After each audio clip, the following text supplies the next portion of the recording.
Well, today we are going to tell, it's our third week of sharing what we're calling spooky Bible stories. We've done this for 3 weeks now, kind of all leading into today. Today was the final one. We're going to wrap it up today with a conversation. If I only had one story to tell these last 3 weeks, it would be this one. This would be the one. Because, and by the way, this will be the day, because it's October 31st. So of all the spooky days to notice in the year, this is the one, right? So this will be the story I would tell, because unlike the last 2 weeks where the story kind of was scary or spooky in the Bible, but it ended up kind of good, or it ended very good, today's story is, I think, the spookiest, partly because it does not end well for the people. It's one of those scary stories that doesn't turn out well for the people in the story. And so that's why we saved it for last, because it doesn't end well. Spooky Bible story. So 2 weeks ago, we talked about the monster in the graveyard.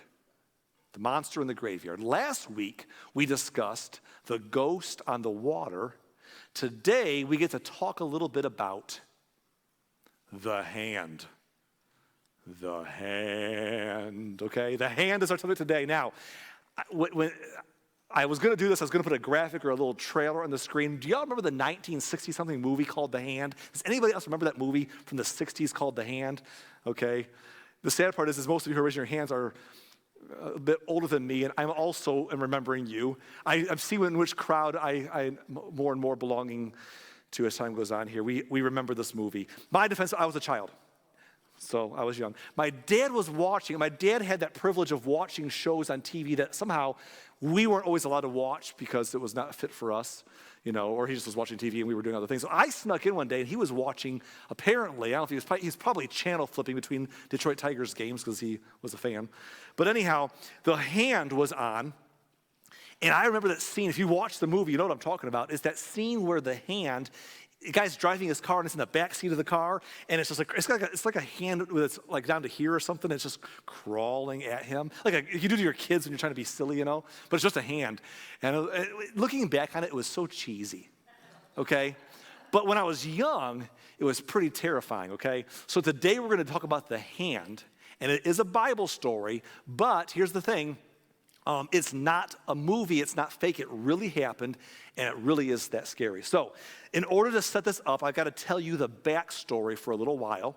So allow me to rewind and go back words of ways to tell you what's going on. The story is found in the book of Daniel.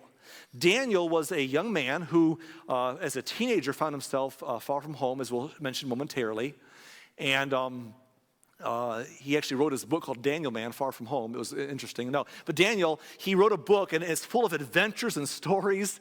And at the end of it, but not only adventures and stories, it's full of prophecy. If you want some good old-fashioned prophecies that have come true, you should read Daniel. It's phenomenal stuff. Things that have already come to pass that he prophesied before they happened, and things that are yet to come. Jeremiah, Isaiah, Ezekiel, Daniel, they all did a great job with prophecy. And Daniel's full of stories of adventure, but also stories of prophecy. Anyhow, the story of Daniel is he was a teenage boy when the Babylonian Empire came and conquered their city, and the nation of Israel entered what they called the Babylonian captivity. The Babylonian captivity was a 70-year period that was foretold by the prophet Jeremiah, where the nation of Israel were taken. They were already a divided kingdom. The northern kingdom had already fallen to the Assyrians. The southern kingdom of Judah, with the capital city of Jerusalem, finally fell to the Babylonian Empire and went away into exile for 70 years. And the Babylonian Empire was a world power that was emerging, and it was led by a man whose name was Nebuchadnezzar. He was the king of Babylon. Now, you need to understand just a little bit of background to appreciate the story we're going to tell today. Because Babylon had been around for over 1,000 years, longer than that, but 1,000 years before this story, Babylon was already a city that was built like most cities are built, near a body of water. This particular city of Babylon was built next to the Euphrates River, but in time, the Babylonians began to make a network alliances with all the cities around them, and they began to form a conglomeration of power. And then they eventually built walls around this bigger area of cities and made it into a giant city that called Babylon. It was amazing what they did. The nation was powerful. It kind of faded for a while. And it was quiet for almost 1,000 years after a kind of an initial surge.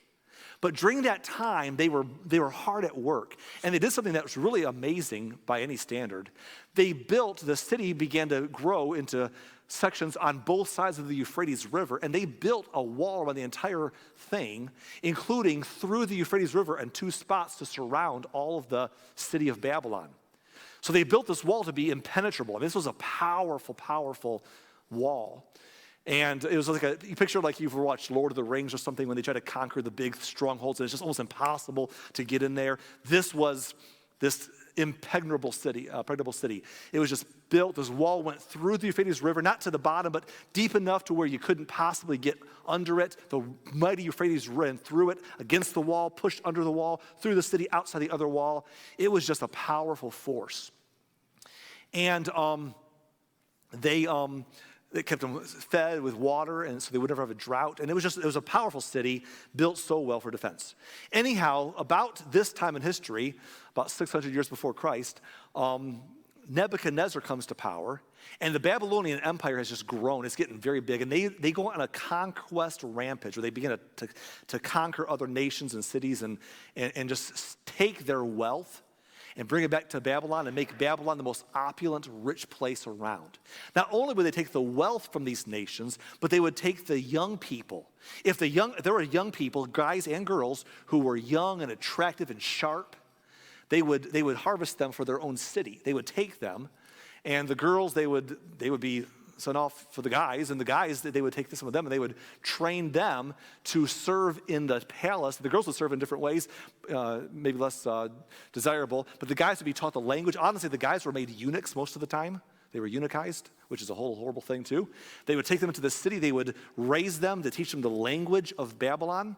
They would teach them the customs, and they would kind of raise them to be kind of the servants in the royal city.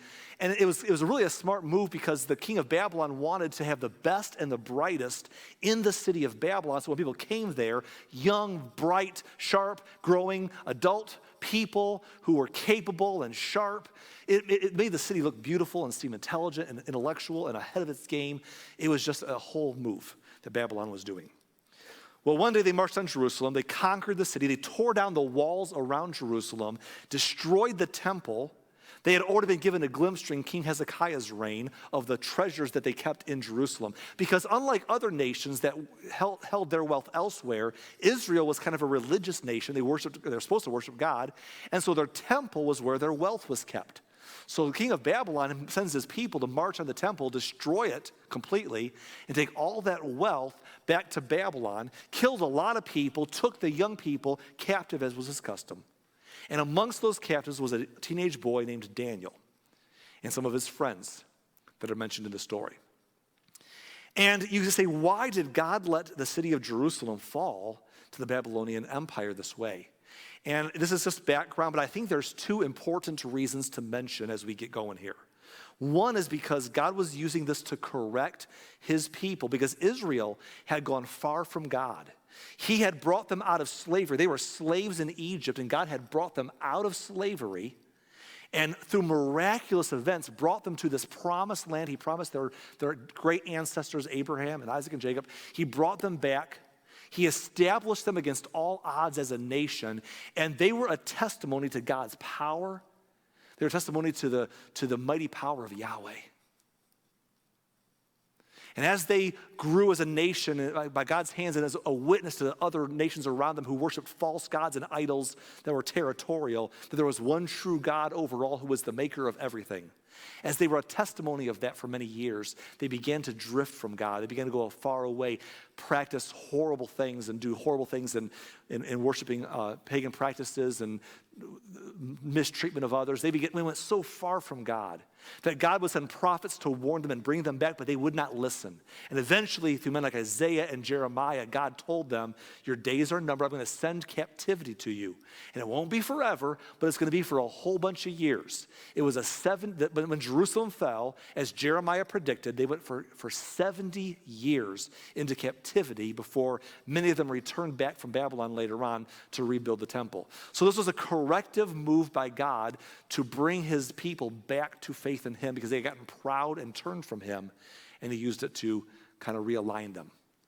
But there's another reason I believe that people like Daniel were brought in these horrible conditions to Babylon, and they conquered Jerusalem.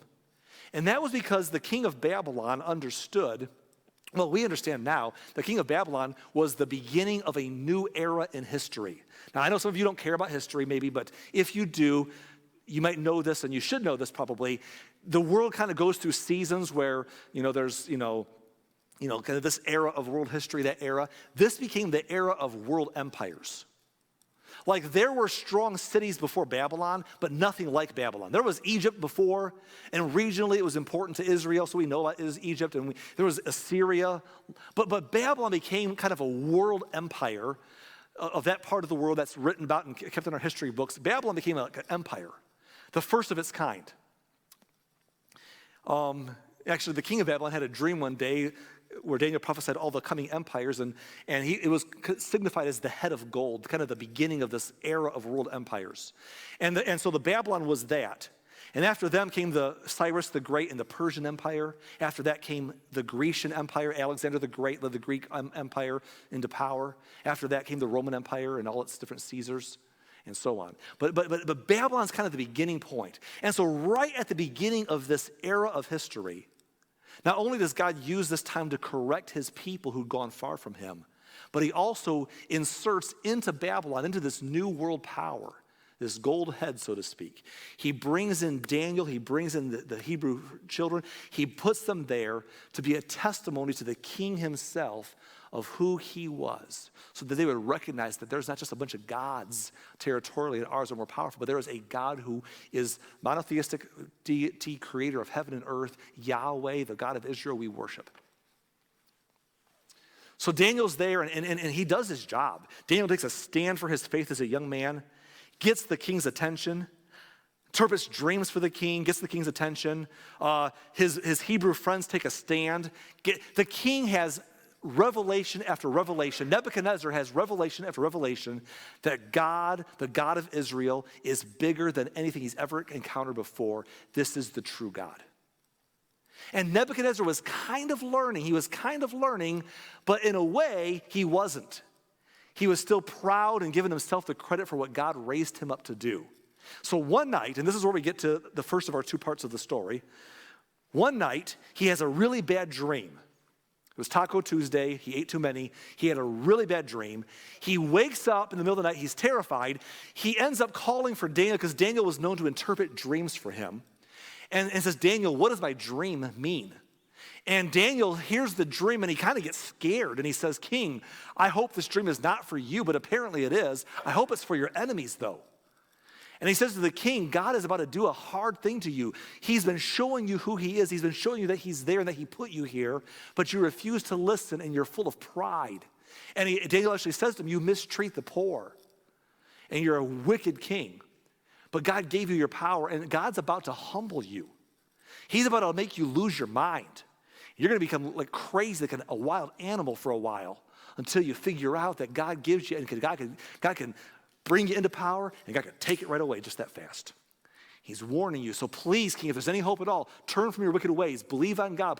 Honor him. Treat the poor right. All of these things. Well, Nebuchadnezzar hears this, and maybe he thinks about it for a while, but then he kind of forgets about it. And a year passes by. And at the end of a year, we pick up the story in Daniel chapter 4 and verse 30. This is Nebuchadnezzar, as he looked out across the city, he said, look at this great city of Babylon. By my own mighty power, I have built this beautiful city as my royal residence to display my majestic splendor. He's just having one of those, man, I'm awesome moments. Like, I built this, He's just proud of himself. He's walking around and strutting and saying, man, look what I've accomplished in my life. Verse number 31. While these words were still in his mouth, a voice called down from heaven, O King Nebuchadnezzar, this message is for you. You are no longer ruler of this kingdom.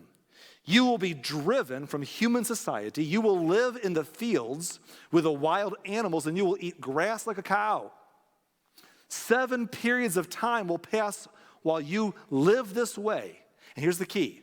Until you learn that the Most High rules over the kingdoms of the world and gives them to anyone he chooses. This is such an interesting thing because, again, Nebuchadnezzar is not the first crazy king, wicked king, but he's kind of the first of these world empires, and God is getting his attention all this time. And finally, he's brought him to the point where he says, I'm punching harder. I need you to know. I need your history books to remember. I need you to learn that the Most High rules over the kingdoms of the world, and he gives them to anyone he chooses. And that is what happened. Nebuchadnezzar went, and we read the story, he went and lost his mind. This man who was not only a man, but a leader of men, a leader of nations, the most powerful man in that world, in the world that we knew of that time. Nebuchadnezzar lost his mind. Something broke. And he found himself acting crazy. Before long, his people, they don't know what to do. His servants have him out, try to corral him and hide him because it's a really bad look for the kingdom when the leader that led you to dominance is acting like a crazy animal. It's a really bad look. And so they kind of hid him away to run the kingdom because this could really weaken what they were trying to do. So they kind of hid him away and kind of ran things. And he went crazy. He's outside, ripping his clothes off, eating grass like a cow, just going nuts for a long period of time. And no one knows what's going on. And it happened. And it was happening until, what? Until he learned the Most High rules over the kingdoms of the world and gives them to anyone he chooses. Well, in time one day, he came back to his senses. One day, his mind returned to him. And he found himself in this horrible condition. He began to remember what happened and what he had done and what brought him here. He began to realize how humiliating this has been and how fragile the human body and mind can be. And all of a sudden he says, God was right. And he humbled himself. And he realized to give honor and glory to God. He returned to his kingdom. Fortunately, it was still intact.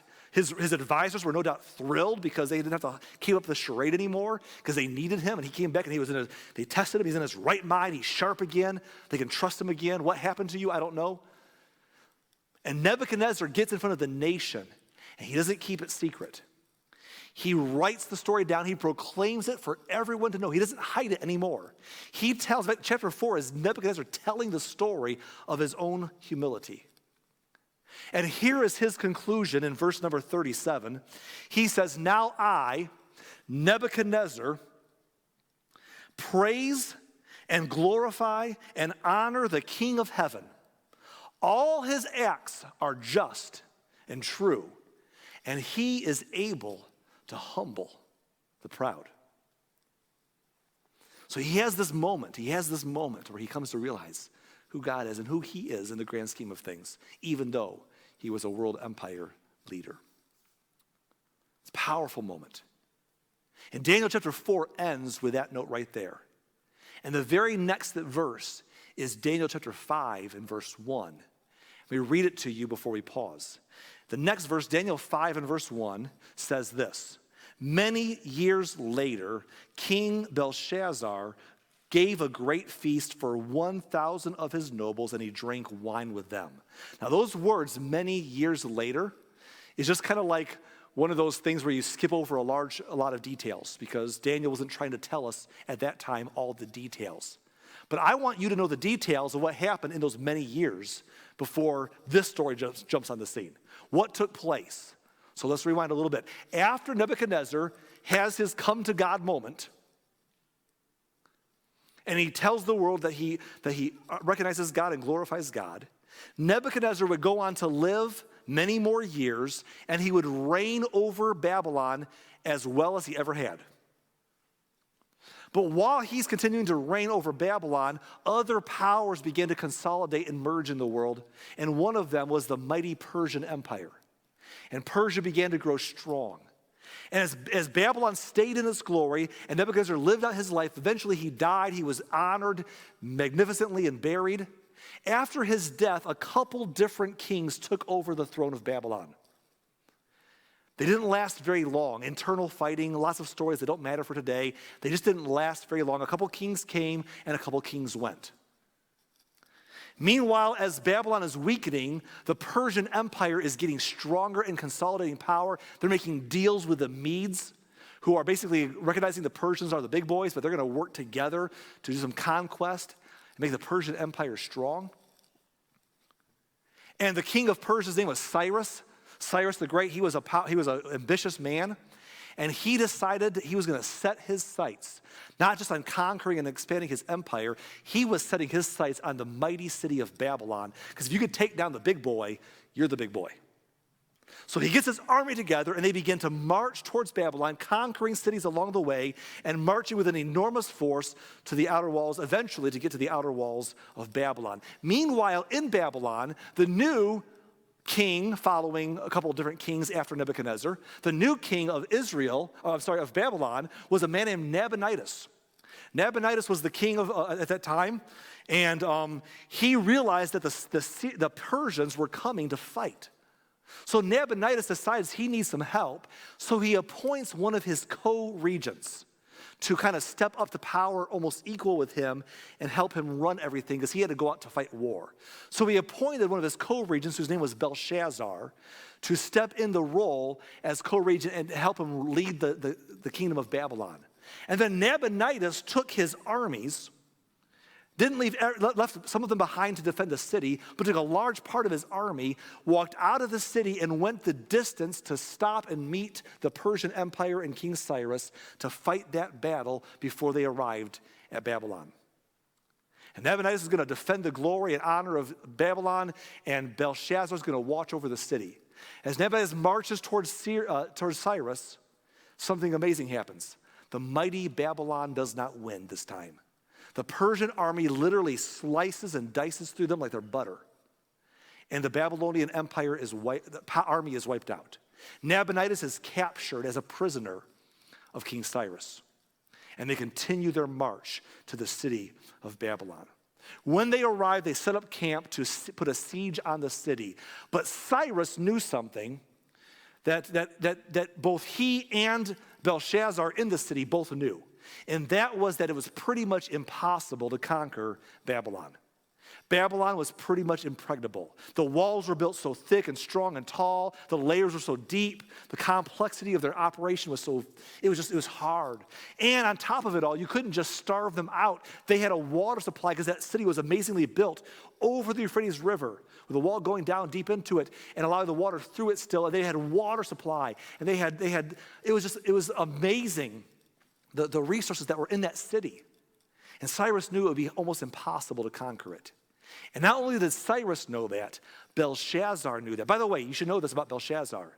Belshazzar happened to be the grandson of former King Nebuchadnezzar. Nebuchadnezzar had a lot of wives, had a lot of kids, had a lot of grandkids. He had a lot of grandsons. One of his grandsons was Belshazzar. Now, if you read in some of your Bible translations, it might say he was the son of Nebuchadnezzar, or sometimes it was his father. That's just the way they talked. It was his grandson. So his descendant, his son. Is one of the grandsons of King Nebuchadnezzar. And again, Nabonidus had appointed him to kind of co-lead. And then when Nabonidus got captured, Belshazzar's all that's left. So all of a sudden Belshazzar's like, I'm the king. It's good to be the king. So he's now the king inside the city, and he looks out the walls and sees the Cyrus and the Persian army out there, but he knows their city's impossible to conquer. He's not scared. They have endless water supply. He looks at the city and he thinks to himself, those people out there will either starve and go home, get bored and go home, get lonely for their family and go home, or eventually the calendar goes long, they'll freeze and go home. We're okay in here. So to show that he was not scared, he decides to throw a big party, as you read about a moment ago, with 1,000 people gathered together in this party to show that they weren't afraid of the Persians. They're celebrating inside. It was a show of strength. And this party took place, guess when? 589 AD? In the month of October. Ooh, so here we are. So they're in this party, and it's a big party. Pick up the story in verse number 2. While Belshazzar was drinking the wine, He gave orders to bring the gold and silver cups that his predecessor, Nebuchadnezzar, had taken from the temple in Jerusalem. He wanted to drink from them with his nobles, his wives, and his concubines, or you can say his mistresses, or whatever you want to call them. He wanted to have a party inside that room. Now, this is a big deal because as Belshazzar's throwing this party, he's trying to show strength. He's trying to flex Babylonian muscle. And here's what he's doing. He's like, let's bring in the instruments that we stole from other nations that we've conquered, and let's party with them to show that we are bigger than those nations are and show that we're unstoppable.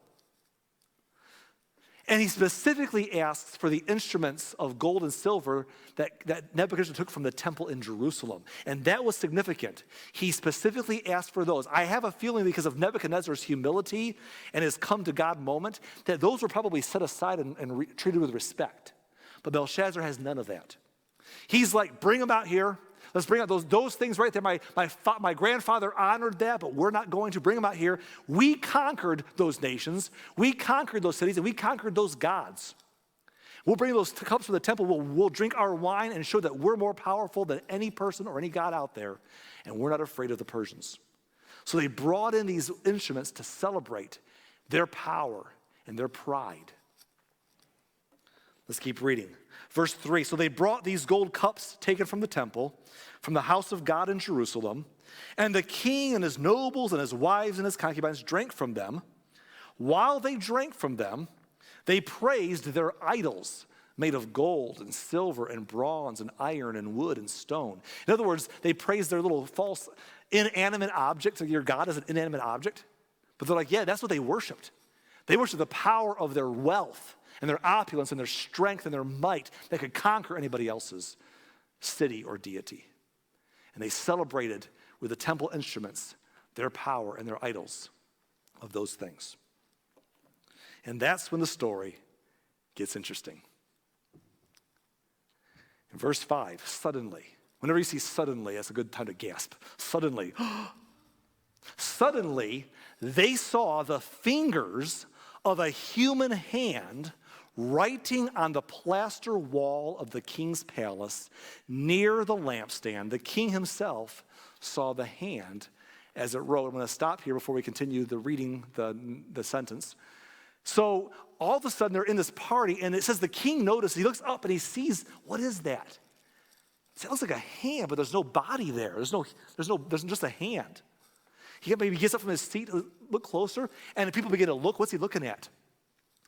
And they see this hand. And this hand is just there, and it's got its finger, and it's writing something on the wall. Like you and I might go to the wall and just like we're going to write something, but nothing's there unless it's like glass with foamy. But the finger is writing on the wall, and it's leaving in the wall words behind it, cutting through the texture of the wall and leaving a message. And the king sees it, and then people start noticing it, and someone maybe gasps out loud, and somebody else, a woman perhaps, shrieks out loud. Verse 6. His face, Belshazzar's face, it turned pale with fright. His knees knocked together in fear, and his legs gave way beneath him. Can you picture this? The color literally drains from his face.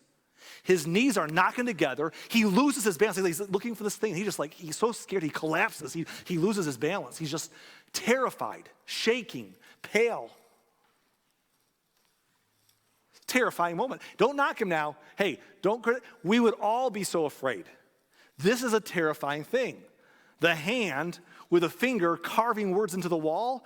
Look, this is scarier than the demon-possessed man 2 weeks ago sermon. Because in the story of the demon-possessed man, if you were with us, remember what happened was a bunch of people could overpower the demon-possessed man and put him in chains. Sure, he would break the chains and get away, but they could overpower him if they wanted to through a bunch of people together. But what do you do with a hand? What do you do to the hand? Come on, guys, let's attack. I mean, seriously, where's the rest of the person? That's terrifying. Finger carving into the wall, there ain't nothing you can do. They are scared to death. And so, Belshazzar's got to figure out what to do. So he kind of gets up off his collapse. He's still pale. He begins to look around and say, okay, guys, I'm the leader here. Whoo. I want to know what those words meant, because the words on the wall were words that he did not recognize. What do these words mean? So he says, call in our smart people. Call all the smart people in that we trust and have someone tell me what those words mean, because I want to know what this hand, these fingers are writing on my wall.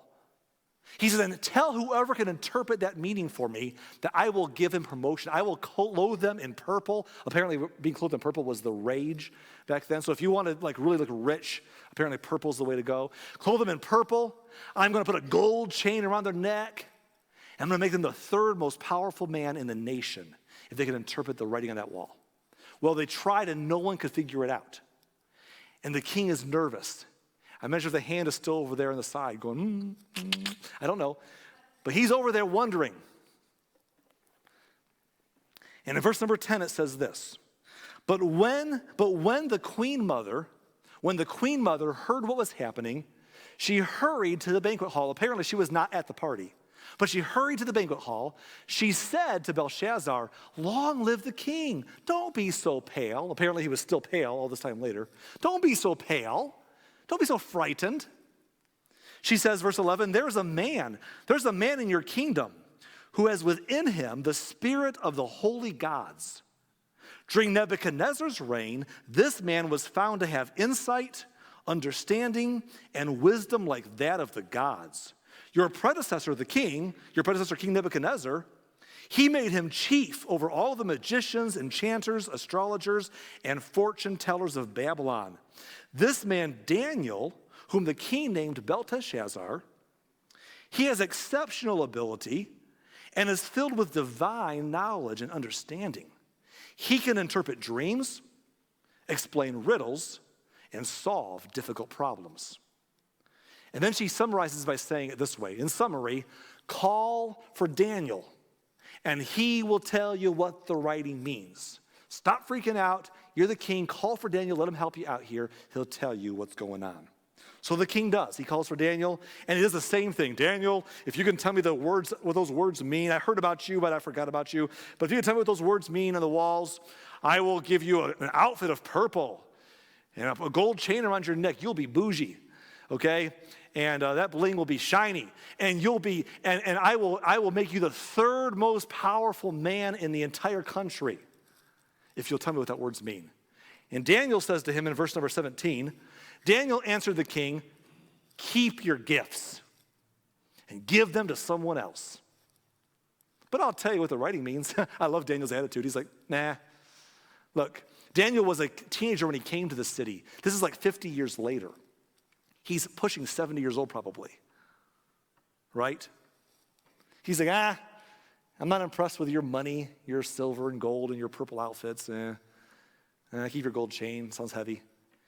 And your third most powerful man of the nation? You're gonna make me third most powerful man? You're about to lose your kingdom, dude. That's okay. Give your gifts to somebody else, I'm okay. I'll just tell you what the writing means for free. You're welcome. Verse 18, he says, Your Majesty, and he's gonna do a little history review, not long history. He's gonna remind Belshazzar of the story that we told earlier about his grandfather Nebuchadnezzar. He says, Your Majesty, the Most High God gave sovereignty, majesty, honor, and glory to your predecessor Nebuchadnezzar. He made him so great that people of all races and nations and languages trembled before him in fear. He killed those he wanted to kill, and he spared those he wanted to spare. He honored those he wanted to honor, and he disgraced those he wanted to disgrace. In other words, Nebuchadnezzar was able to do whatever he wanted, wherever he wanted, because God gave him the chance to be that person in history. But Daniel goes on, verse 20. He says, but when his heart and mind were puffed up with arrogance, he was brought down from his royal throne and was stripped of his glory. He was driven from human society and was given the mind of a wild animal, and he lived among the wild donkeys.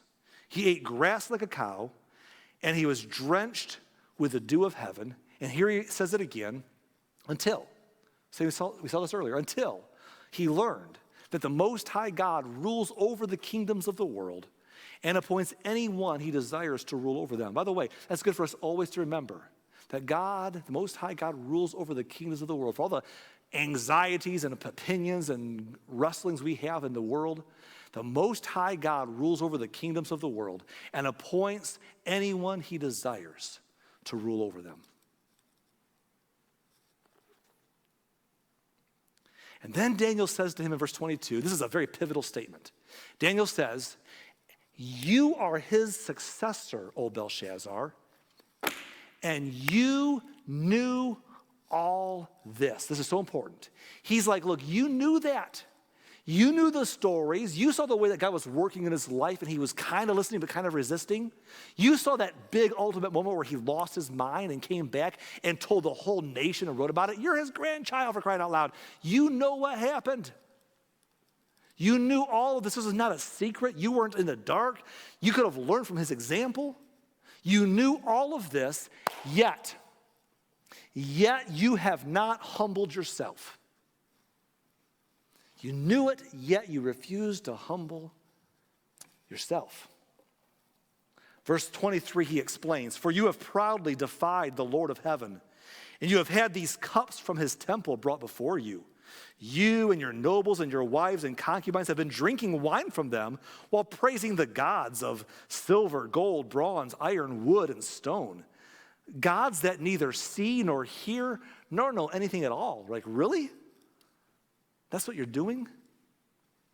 But you have not honored the God who gives you the breath of life and who controls your destiny. In other words, while you're honoring your wealth and worshiping your wealth or whatever else, you're ignoring the one true God, the God who made heaven and earth, the God that you had a chance to see through Nebuchadnezzar's reign as he brought in the captives. You had a chance to encounter Yahweh and to worship him, but you've not honored him. Instead, you've taken the same arrogance that Nebuchadnezzar forsook when God got a hold of his heart.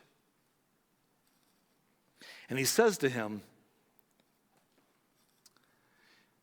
verse number 24, so God has sent this hand to write this message. And he reads the message. The words said, Mene, Tekel, Parsin. And he said, I'm going to tell you what they mean. Verse 26, we pick up the story. Mene means numbered. He says, God has numbered the days of your reign and has brought it to an end. You were just getting started. You had a party to show your strength. You had a long road in front of you, you thought. But God has already decided that, nope, your time is up. He's numbered your days and has brought it to an end. Verse 27, Tekel was the next word. Tekel means weighed. You have been weighed on the balances and have not measured up. God has looked at you and assessed your leadership and the kind of person you are, and you've failed the test. You've not measured up. Verse 28, Parsin. Parsin means divided. Your kingdom has been divided and given to the Medes and to the Persians. You're losing it all. What's the king do in this moment? Like he said, it started off like a bad time. People are coming to fight. Then it's a party, it's a good time. And then there's a hand writing on the wall, it's a bad time. But then there's interpretation, that's a good time. But then the interpretation is not good, it's a bad time. I mean, this is a whole thing happening here. What does the king do with that message? Oh, that's what the hand is telling me. That's what the finger's carving into my wall. Oh. Well, the king does what he promised to do. Verse 29. Then at Belshazzar's command, Daniel was dressed in purple robes, a gold chain was hung around his neck, and he was proclaimed the third highest ruler in the kingdom. I can picture Daniel standing there like, okay, I'm going to go back to my room now. See you guys later. I mean, okay. Belshazzar says, here's your prizes.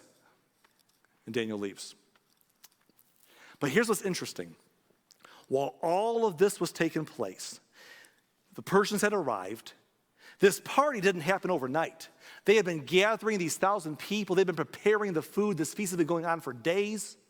By the time this party was incepted and took place, and by the time that the people had managed to get drunk, and by the time that they brought in the temple of God's utilities, by the time that Daniel showed up to interpret the writing, All this time they're going on inside the city walls. Guess what's happening outside the city walls?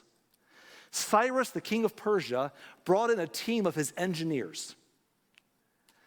Very smart men who were able to get down into the Euphrates River that poured against the city, through the city. And they were able to divert through their engineering, to divert some of the water of the Euphrates River away from the city, way downstream from the city so they wouldn't see what was happening. They built this thing and they diverted some water away and pushed it out into a swampy area. And then all it managed to do is lower the water a little bit on the city wall. But it made it low enough to be possible that it could send a special group of trained soldiers, kind of like Navy SEALs for us today.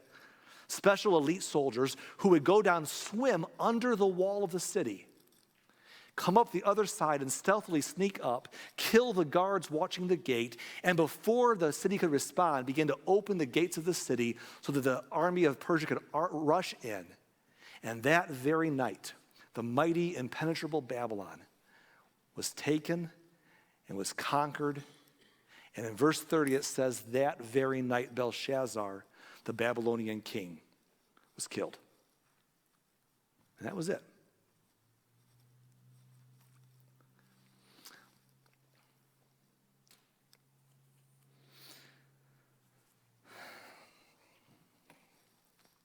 Belshazzar forgot what God had told his grandpa.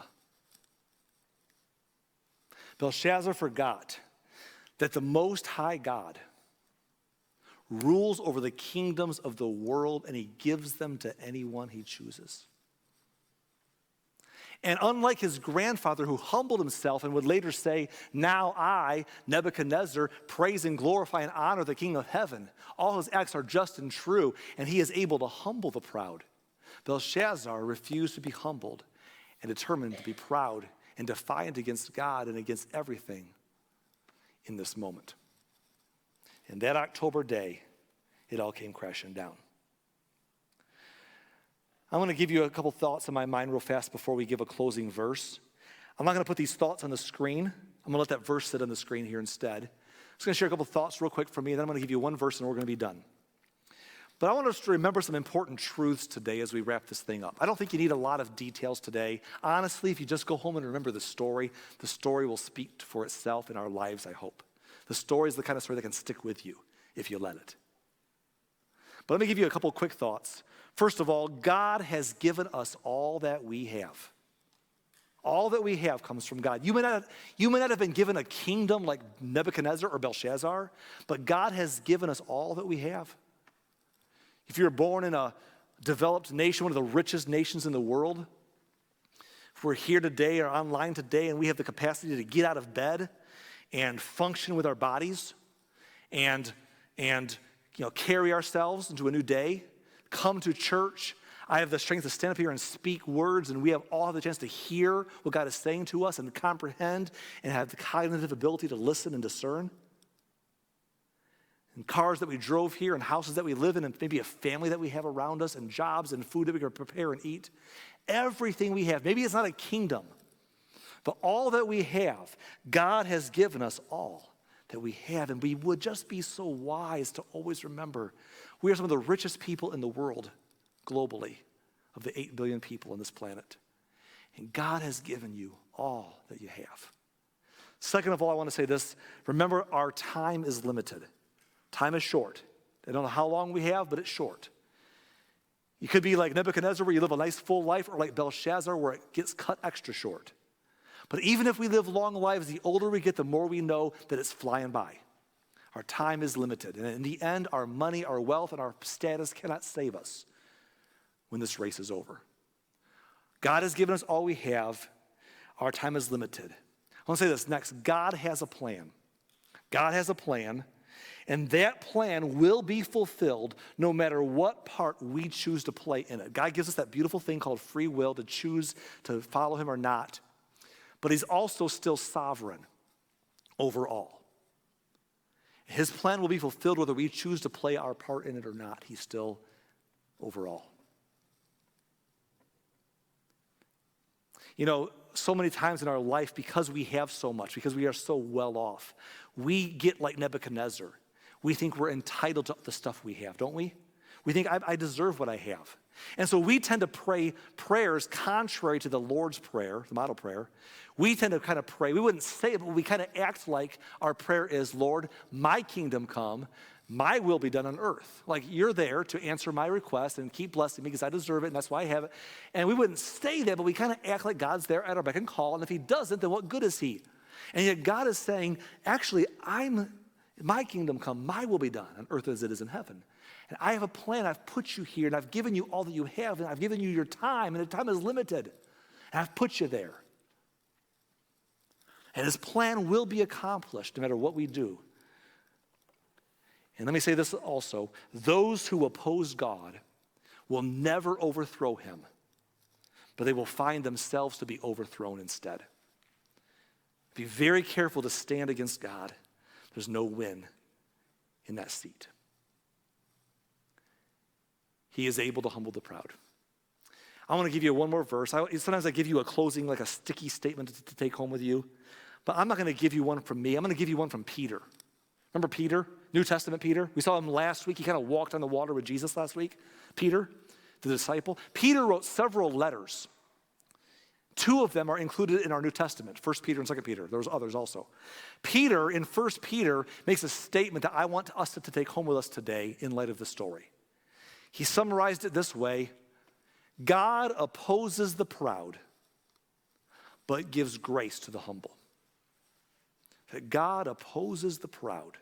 When people exalt ourselves in pride, God opposes and pushes that down. But he gives, when we humble ourselves, God lifts that up. He gives grace to the humble. Don't forget those words. Nebuchadnezzar learned them. Belshazzar never learned them. God opposes the proud, but gives grace to the humble. And then Peter adds this: So humble yourselves under the mighty power of God. And at the right time, he will lift you up in honor. The secret is simple. God is not trying to be sadistic or cruel. He just wants us to remember that he knows best. He wants best. He's a loving God. And when we say, no, I know, but we're going to cause trouble for ourselves. And like Nebuchadnezzar, we're going to mistreat others. But when we humble ourselves and say, I'm not God. I don't have this. God gave me everything I have. God's given me my time and my stuff and everything. And I humble myself to his lordship as a good and loving and caring God who knows what's best and wants what's best. When we give him his place in our throne and we humble ourselves, he always lifts us up in honor. It's always better to humble ourselves than to be humbled. So humble yourselves. And that's our story for the day.